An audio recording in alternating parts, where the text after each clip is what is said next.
Welcome back, everyone, to this edition of Back Your Play with Q. As always, I'm your host, Rich Quinones. Get social with us. You can always hashtag BYP on Twitter, at Q on Twitter, IG. You can follow me on Facebook. We also put the content up on rumble.tv and our YouTube channel, Rich Q on Q. Keep the messages coming. I enjoy and love the banner. All right, as far as the NBA, I think it's pretty clear right now that we're seeing Joel Embiid kind of rip away the MVP award over Luka, over Joker. He's putting up monster numbers. He did it again the other night against Cleveland. I mean, every time you blink and you turn around and be 35 and 16, 38 and 14, 40 and 15, it's remarkable what he's doing. And it's good to finally see, right? I mean, we knew the talent was there. We could have argued he was the MVP last year. But I still maintain, as we talked a little bit about the Jets on the other side with Rodgers and that move, if the Philadelphia 76ers cannot at least get to an Eastern Conference final, it's another disappointing season. And I really think you have to start to look at the head coach. And I know people don't want to hear that. Oh, the head coach doesn't really do much in the NBA. That's not true, man. We know Doc Rivers' track record. You know, we've seen him up 3-0, up 3-1, lose leads, lose series in the playoffs, right? Whether it was Boston or the Clippers. We saw him not know when to call timeouts in runs that are happening against the said 76ers. Embiid's a good favorite, good value right now. Jump on him to win the NBA MVP. I would not take a flyer, though, on the Philadelphia 76ers to get to the Eastern Conference Finals. I still think Boston and Milwaukee are the teams to beat. I've maintained that for the last month or so. The other news that came out with the NBA's Ja Morant, and we touched a little bit on this last week when he was kind of toting the gun on IG. He stepped away from the team. He went to go get counseling. Look, Ja Morant is a great player. He's a young player. He's a face of the franchise with Memphis, but he's not that guy. And he's trying to play this part that doesn't suit him, right? It's not like he was brought up in a toxic environment. He's not streetwise. He's not street tough. He didn't grow up on the street. So he's got to knock that nonsense off. The NBA might hit him with that 8 to 10 game suspension. I thought it was going to be a lot more severe punishment because they cannot stand when their perception, when the, the public opinion of the NBA gets tainted. Well, you can't have one of your young stud, all-star, perennial face of the franchise, budding stars, maybe future MVP of the league on Instagram, toting a gun, hanging out in a club. You can't have that. You cannot allow that to happen. And someone's going to have to pull this young man to the side and say, you're not him.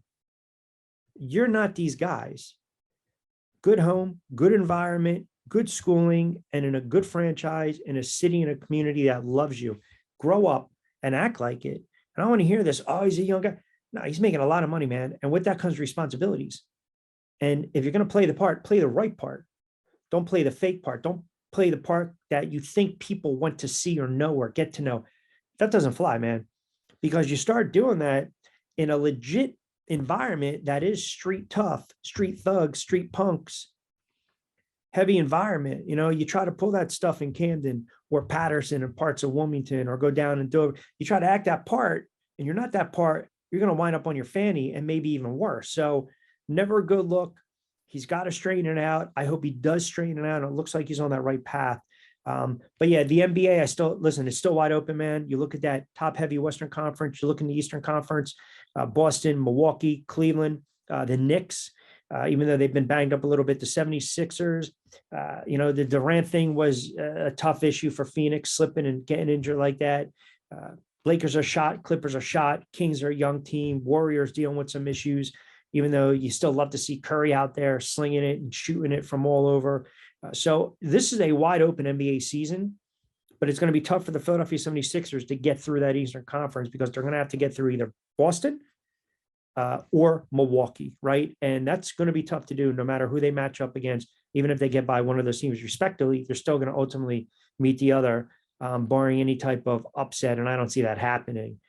Then you had the news earlier in the week with arguably the best closer in the game at Edwin Diaz, who was hurt celebrating during the World Baseball Classic. It does not look good. There's early reports and indications that he might be out for stretches of the season, maybe miss the entire 2023 baseball season for the Mets. He's arguably their best reliever. He's arguably the best reliever in the game. And it almost goes to how snake bitten the New York Mets are as a franchise, does it not? Because you look at this team over the past several years and you finally think maybe they got it together. Maybe they figured it out. And then you get this, it's fluke. And I know it's easy for people to sit there and hammer the World Baseball Classic, right? I totally understand it. I get it. And it's tough, man, with these reports that he's expected to miss the season with a torn patella tendon. I mean, oh my God, think about this. So Mets GM Billy Epler did not go into specifics or give a general timeline, but this type of injury is about 8 months. He's 29 years old. So he retires aside in the ninth inning of Wednesday's 5-2 win over Dominican Republic that sent Puerto Rico to the WBC quarterfinals. As he and his teammates jumped together, he basically collapsed, reached for his right leg, was taken off the field in a wheelchair. I mean, oh my God, can you imagine that? And you're the Mets. And think about if you're betting, if you're looking at futures and you're looking at Mets to win the World Series, let alone the NL East. Horrible. He went 3-1 with a 1.31 ERA, 32 saves and 35 oppositions. He struck out 118. You could have argued he was top 3-4 Cy Young Award candidate, made an All-Star game. Listen, the Mets do not have any relievers on their roster to replace a player of his ilk, his caliber. You've got a couple guys out there. Robertson, I think he's got close to 160 career saves, David Robertson, but this is just a debacle, man. So right now, as it stands, to win the NL East, okay, as it stands right now, Braves at plus 110, Mets at plus 170, Phillies at plus 290. The Marlins are a big time dog at plus 4,000. To win the National League outright, the Mets are still at plus 375 with the Dodgers. So bettors don't think this is a monumental loss for the Mets, but it is, man. I mean, they still will be a very good team, but man, can you imagine? Everyone's going to sit there and turn around. This is why you don't partake in the World Baseball Classic. This is ridiculous. It was a fluke injury, man. He could have tripped, right? He could have tripped on the mound. He could have tripped walking back. He could have tripped in the dugout. It just so happens when they were celebrating, it's so magnified that it's almost like comical. You're like, you got to be kidding me with this nonsense. You want independent players to play, college players to play. Fine. You want to keep the pros out of it. Okay. But this is Monday morning quarterbacking now saying, oh my God, can you believe this? And when I saw it happen in real time, I was watching the game. I said, this is not going to be good. And I texted my buddy who's a diehard Mets fan, and he wrote back. He said, this is not happening. I mean, we're not talking about a utility player, right? We're talking about one of the best in the game in a reliever where you can shorten up the bullpen, where your starters don't need to go 5, 6, 7, 8 strong, where he's reliable and he's going to get guys out. He's going to give you, 2/3, a third of an inning. He'll give you a full inning of no hit ball, no harm done. The numbers speak for themselves. And now this guy's going to be out for the season because he tore up his knee, because they were jumping up and down on the mound and he fell and landed awkwardly and had to be carted off in a wheelchair. This is so Met-like.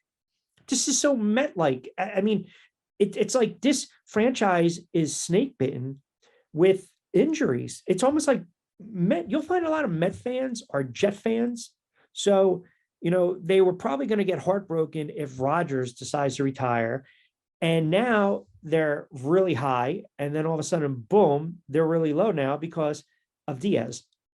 So it's not even Timmy the Trumpets. You got to start playing taps for this guy, right? Because he's going to be out for this season. I still like the Mets to be very competitive and ultimately win the NL East. I know it's going to be an uphill battle right now without Diaz. I think the Braves take a step back, and the Phillies, who knows with their starters. We'll talk more baseball next week with Steve Gardner. Also want to remind you a couple things. If you guys get a chance, TBL games, Atlantic City Gambits, I call the games courtside. Check out tbltv.tv. Follow the Gambits online. Also starting a new show, Combat Sports Now. Go to the website, combatsportsnow.com. We preview a lot of the marquee combat sports events, the pay-per-view events that are available for purchase on that channel. And there's a great show this Saturday coming up at 3 p.m. our side in the States, Spartan Wars 13. It's a bare knuckle boxing. They do it in the pit surrounded by hay. It's over in Britain. Check it out. I think the event's only $11.99, but definitely log on to combatsportsnow.com. Order the PPV. They've got boxing, they got kickboxing, they got MMA. So that show, CS Now, with myself, will be once a week. We'll put that up on the YouTube channel at Rich Q on Q. We had another drop of 27 to Q with myself and Brandon Jacobs. A lot of NFL to dive into. Also earlier in the week, when you go through the In Case You Missed It with BYP with Q, Joel and Alfred join us. We broke down pretty much the whole bracket in March Madness. Hopefully you guys haven't torn your up brackets just yet. We also dived into a lot of Philadelphia Eagles moves. Lloyd Vance, NFL Frenzy, Ali Molnicki joined us to handicap March Madness as well. We also talked to our resident handicapper, Professor Shine, the legendary Professor Shine, and we ran through the gamut of the bracket. That's up on the website at Rich Q on Q. As I mentioned, if you hashtag BYP, you'll see a lot of the tweets, you'll see a lot of the dialogue, you'll see a lot of engagement. We start to put up some shorts as well on the YouTube channel and on IG. And we got some really good content cooking. We're expanding, which is a good thing. We'll have some more former players be jumping on over the next week or two. We're going to dive into a lot more hoops, NBA with the playoffs right around the corner. We're also going to start handicapping golf. And we're going to get into a little horse racing for a lot of you racing fanatics up and down the Dover, Delaware area, Philly Park, down in Jersey at the Borgata, over there near the sports book, the race book. So we'll dive into that for you guys as well. But you've been, as always, you guys have been engaging. Absolutely love. If you guys want to keep supporting the show, don't forget when you check us out on TVO Delmarva 14.1, check out the contact. If you guys are interested in advertising on the show or any of the good programming supporting the show, it's very low cost effective advertising. Contact myself and or Colin Walls. You can shoot me a message, not a problem. Also check me out on Facebook and LinkedIn, Rich Quinones. But as I mentioned, a lot of hoops. March Madness continues this weekend and today. You've got the NBA. We're closing in on the season. We've got the NFL draft. We got a lot of sports topics to dive into. We're going to go a little more heavier next weekend. Baseball futures. We'll look at win totals. I'll give you my thoughts. I've got about 10 or 15 teams I really want to dissect, so it'll take the whole half an hour. But as always, appreciate you guys keeping it locked in. Remember, be smart with your money. Money management is first and foremost the key. Don't chase your losses. But if you got a couple units, you want to play on a game, have a little fun, sprinkle little units here and there. And if you say it, play it. And if you play it, you're going to back it, which means you're going to stack it. Have a good Saturday edition of BYP. Have a good sports Saturday. Enjoy the slate of games.